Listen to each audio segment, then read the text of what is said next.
Hi and welcome to the QRI-5 Chapter 3. Information provided by the Qualitative Reading Inventory 5. The QRI-5 will help you to find the reading levels of your students.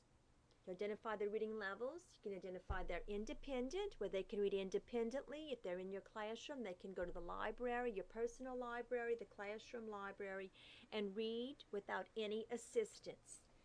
The instructional reading level is the level in which you would work with them in the small guided reading groups. And then you want to know their frustration reading level so that you never place them on that level. You'll determine the areas of reading where students are having difficulty.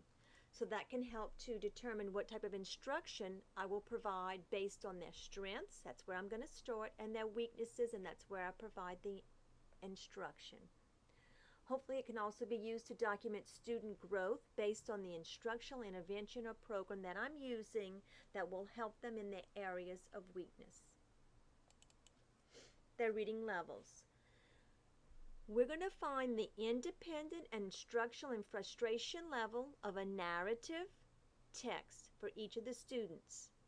The independent level is word recognition at 98% or higher, with comprehension at 90% or higher. They're typically free from finger pointing when reading orally. They're fluent, and there's not much stress in their reading.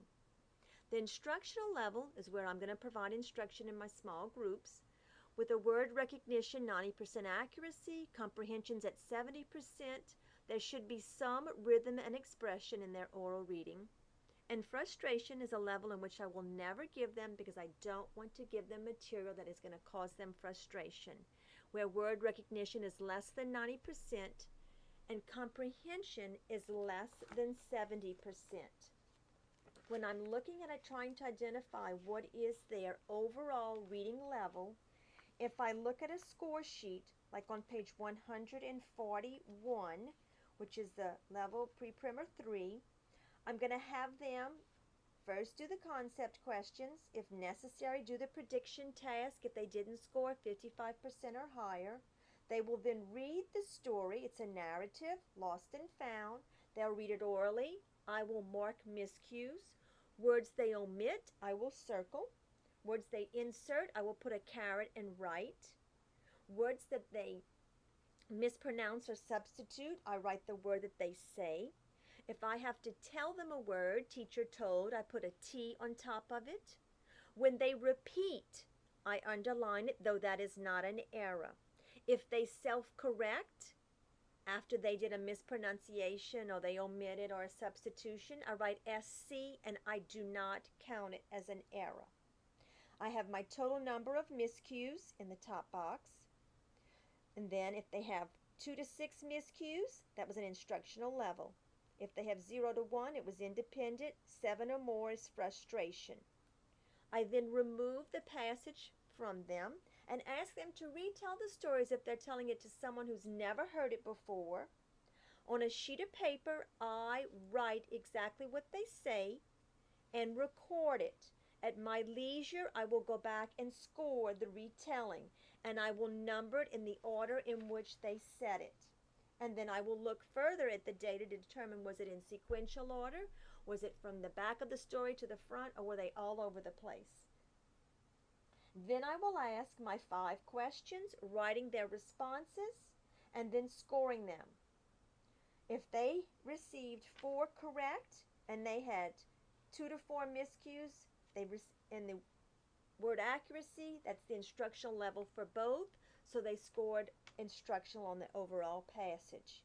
If they had independent on accuracy for words, but they had instructional on comprehension questions, the overall is instructional, whatever the lower score is. If they scored independent on word accuracy, but scored frustration on the comprehension questions, the overall score is frustration. The passage level, independent instructional frustration, is a combination of the miscues and the comprehension questions. The recall is simply something that you will note in their ability to recall the information. How many items or ideas did they recall? Was it in sequential order? What elements did they leave out? Table 3.1 on page 25 of the text of the QRI-5 lists readers' strengths and suggested strategies for improvement. Strengths or needs, rather.